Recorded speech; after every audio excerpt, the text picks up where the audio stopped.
Hi friends, പുതിയൊരു വീഡിയോയിലേക്ക് എല്ലാവർക്കും സ്വാഗതം. ഇന്നത്തെ വീഡിയോ എന്താണെന്ന് വെച്ചാൽ നമ്മുടെ ആർമി റിക്രൂട്ട്മെൻറ്റ് റാലിക്ക് പോകുമ്പോഴുള്ള ഫോട്ടോ സഹിതമുള്ള സർട്ടിഫിക്കറ്റ് എങ്ങനെയാണ് നിർമ്മിക്കുന്നത് ആ ഒരു കാര്യത്തെ പറ്റിയിട്ടാണ് നമ്മൾ ഇന്നത്തെ ഈ ഒരു വീഡിയോയിൽ നോക്കാൻ പോകുന്നത്. അപ്പോൾ നിങ്ങളെല്ലാവരും വീഡിയോ അവസാനം വരെ കാണുക. ആർമി റിക്രൂട്ട്മെൻറ്റ് റാലിയിൽ പോകുമ്പോൾ എന്തൊക്കെ ഡോക്യുമെൻറ്റ്സാണ് സമർപ്പിക്കേണ്ടതെന്ന് പറ്റിയിട്ട് ഡീറ്റെയിൽ ആയിട്ട് എൻ്റെ ചാനലിൽ കഴിഞ്ഞ ദിവസം ഒരു വീഡിയോ അപ്ലോഡ് ചെയ്തിട്ടുണ്ടായിരുന്നു. ആ ഒരു വീഡിയോ നിങ്ങൾ കാണാത്തവരാണെങ്കിൽ തീർച്ചയായിട്ടും ചാനൽ കയറി കാണുക. ആ ഒരു വീഡിയോയുടെ ലിങ്ക് ഞാൻ താഴെ ഡിസ്ക്രിപ്ഷൻ ബോക്സിലും അതുപോലെ തന്നെ എൻ്റെ സ്ക്രീനിലും ആഡ് ചെയ്യുന്നതാണ്. അപ്പോൾ താല്പര്യമുള്ളവരെ ഉണ്ടെങ്കിൽ ആ ഒരു വീഡിയോ ജസ്റ്റ് ഒന്ന് കണ്ടു നോക്കുക. നമുക്ക് കാര്യത്തിലേക്ക് കടക്കാം. സർട്ടിഫിക്കറ്റ് എങ്ങനെ നിർമ്മിക്കേണ്ടതെന്ന് നോക്കാം. അതുപോലെ തന്നെ അതിനു മുമ്പായിട്ട് നമ്മുടെ ചാനൽ ആദ്യമായിട്ടൊക്കെ കാണുന്നവർ അല്ലെങ്കിൽ സബ്സ്ക്രൈബ് ചെയ്യാത്ത ആരെങ്കിലും വീഡിയോ എപ്പോഴും കാണുന്നുണ്ടെങ്കിൽ തീർച്ചയായിട്ടും നിങ്ങൾ സബ്സ്ക്രൈബ് ചെയ്യുക. തൊട്ടടുത്ത് കാണുന്ന ആ ഒരു കുഞ്ഞ് ബെൽ ബട്ടൺ ഓൾ എനേബിൾ ചെയ്താൽ ഞാൻ ഇനി ഇടുന്ന വീഡിയോസ് എല്ലാം നിങ്ങളുടെ ഫോണിൽ നോട്ടിഫിക്കേഷൻ ലഭിക്കുന്നതാണ്. നമുക്ക് കാര്യത്തിലേക്ക് വരാം. Domicile certificate, caste certificate, unmarried certificate, PCC അതായത് പോലീസ് ക്ലിയറൻസ് സർട്ടിഫിക്കറ്റ്, ഈ 4 സർട്ടിഫിക്കറ്റിലാണ് പ്രധാനമായിട്ടും ഫോട്ടോ വേണ്ടത്, നിർബന്ധമായിട്ടുള്ളത്. ഇങ്ങനെ തയ്യാറാക്കിയ ഒരു സർട്ടിഫിക്കറ്റിൻ്റെ മാതൃക ഞാൻ ഈ വീഡിയോയുടെ സ്ക്രീനിലൂടെ നിങ്ങൾ കാണിക്കാം. നിങ്ങൾക്ക് ഇതുപോലുള്ള സർട്ടിഫിക്കറ്റ് ലഭിക്കാനായിട്ട് നിങ്ങൾ ആദ്യം ചെയ്യേണ്ടത് ഒരു നിശ്ചിത മാതൃക ഒരു അപേക്ഷ തയ്യാറാക്കേണ്ടതാണ്. ആ അപേക്ഷ എഴുതേണ്ട ഫോർമാറ്റ് ഞാൻ ഈ വീഡിയോയുടെ അവസാനം കൊടുക്കാം. നിങ്ങൾ ജസ്റ്റ് അതും കൂടി ഒന്ന് കാണുക. Domicile certificate, nativity certificate, unmarried certificate, ഈ 3 സർട്ടിഫിക്കറ്റ് നമുക്ക് ലഭിക്കുക വില്ലേജ് ഓഫീസിൽ നിന്നാണ്. ഇങ്ങനെ 3 സർട്ടിഫിക്കറ്റിൻ്റെ ഒരു നിശ്ചിത മാതൃകയിൽ അപേക്ഷ എഴുതിയ ശേഷം അപേക്ഷയോടൊപ്പം നമ്മുടെ പ്രൂഫും വെക്കേണ്ടതാണ്. അതിനായി വേണ്ടത് ഒന്ന് SLC സർട്ടിഫിക്കറ്റിൻ്റെ കോപ്പിയും രണ്ടാമതായിട്ട് വേണ്ടത് റേഷൻ കാർഡിൻ്റെ കോപ്പിയുമാണ്. ഇത് രണ്ടും അതിലൂടെ പിൻ ചെയ്യുക. കൂടാതെ നമ്മുടെ ഫോട്ടോയും അതിൽ ഉൾപ്പെടുത്തുക. ഫോട്ടോ അതിൽ പതിപ്പിക്കേണ്ടതില്ല, നമ്മൾ അപേക്ഷയോടൊപ്പം കൊടുത്താൽ മതി. നിങ്ങൾ ഫോട്ടോ എടുക്കുമ്പോൾ ശ്രദ്ധിക്കുക, നിങ്ങൾ റിക്രൂട്ട്മെൻറ്റിന് പോകുമ്പോൾ തയ്യാറാക്കി വെച്ചിരിക്കുന്ന ആ സെയിം ഫോട്ടോ തന്നെ ഇതിലും കൊടുക്കാൻ ശ്രമിക്കുക. കഴിവതും നിങ്ങളുടെ ഡോക്യുമെൻറ്റ്സ് എല്ലാത്തിലും സെയിം ഫോട്ടോ ആകാൻ ശ്രമിക്കുക.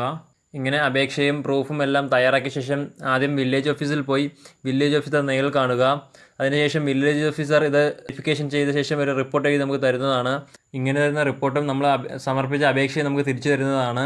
അതുകൊണ്ട് നമ്മൾ നേരെ താലൂക്ക് ഓഫീസിൽ പോകേണ്ടതാണ്. താലൂക്ക് ഓഫീസിൽ പോയി താലൂക്ക് ഓഫീസറെ സമീപിക്കേണ്ടതാണ്.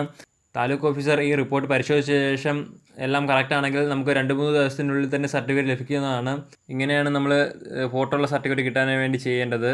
പിന്നെ മറ്റൊരു പ്രധാനപ്പെട്ട കാര്യം, നിങ്ങളുടെ കാസ്റ്റ് സർട്ടിഫിക്കറ്റിൽ നിങ്ങളുടെ റിലീജിയൻ രേഖപ്പെടുത്തിയിട്ടില്ലെങ്കിൽ നിങ്ങൾ റിലീജിയൻ പ്രത്യേകമായിട്ടൊരു സർട്ടിഫിക്കറ്റ് വാങ്ങേണ്ടതാണ്. അതും താലൂക്ക് ഓഫീസിൽ നിന്ന് ലഭിക്കുന്നതാണ്. ഇനി അടുത്തത് PCC ആണ്. PCC എന്ന് വെച്ചാൽ പോലീസ് ക്ലിയറൻസ് സർട്ടിഫിക്കറ്റ്. അതായത് നമ്മുടെ അടുത്തുള്ള പോലീസ് സ്റ്റേഷനിൽ നിന്നാണ് ഇത് ലഭിക്കുക. നമ്മുടെ പേരിൽ മറ്റെന്തെങ്കിലും പ്രശ്നങ്ങളോ കേസുകളോ നിലനിൽക്കുന്നുണ്ടെങ്കിൽ ഈ സർട്ടിഫിക്കറ്റ് നമുക്ക് ലഭിക്കുന്നതല്ല. ഈ സർട്ടിഫിക്കറ്റ് നിങ്ങൾക്ക് ലഭിക്കാനായിട്ട് നിങ്ങളുടെ അടുത്തുള്ള പോലീസ് സ്റ്റേഷനിൽ പോയിട്ട് ഒരു അപേക്ഷ സമർപ്പിക്കുക. അപേക്ഷയോടൊപ്പം നിങ്ങളുടെ പ്രൂഫും കൊടുക്കേണ്ടതാണ്. SLC സർട്ടിഫിക്കറ്റും നിങ്ങളുടെ ഫോട്ടോയും നിർബന്ധമായിട്ടും കൊടുത്തിരിക്കേണ്ടതാണ്.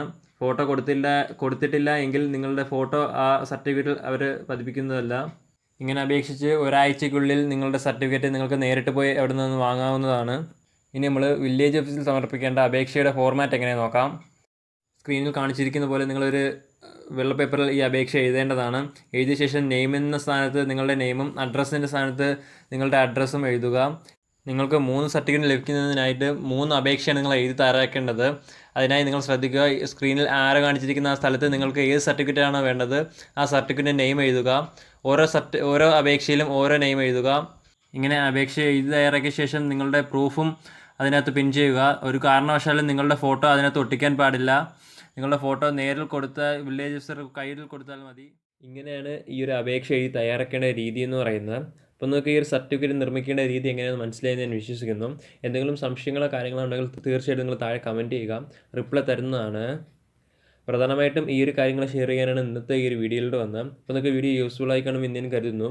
യൂസ്ഫുൾ ആയെങ്കിൽ ആ ഒരു കാര്യങ്ങൾ തീർച്ചയായിട്ടും കമൻറ്റ് ബോക്സിലൂടെ അറിയിക്കുക. അപ്പോൾ നമുക്ക് മറ്റൊരു വീഡിയോയിൽ കാണാം. അതുവരെ ബൈ.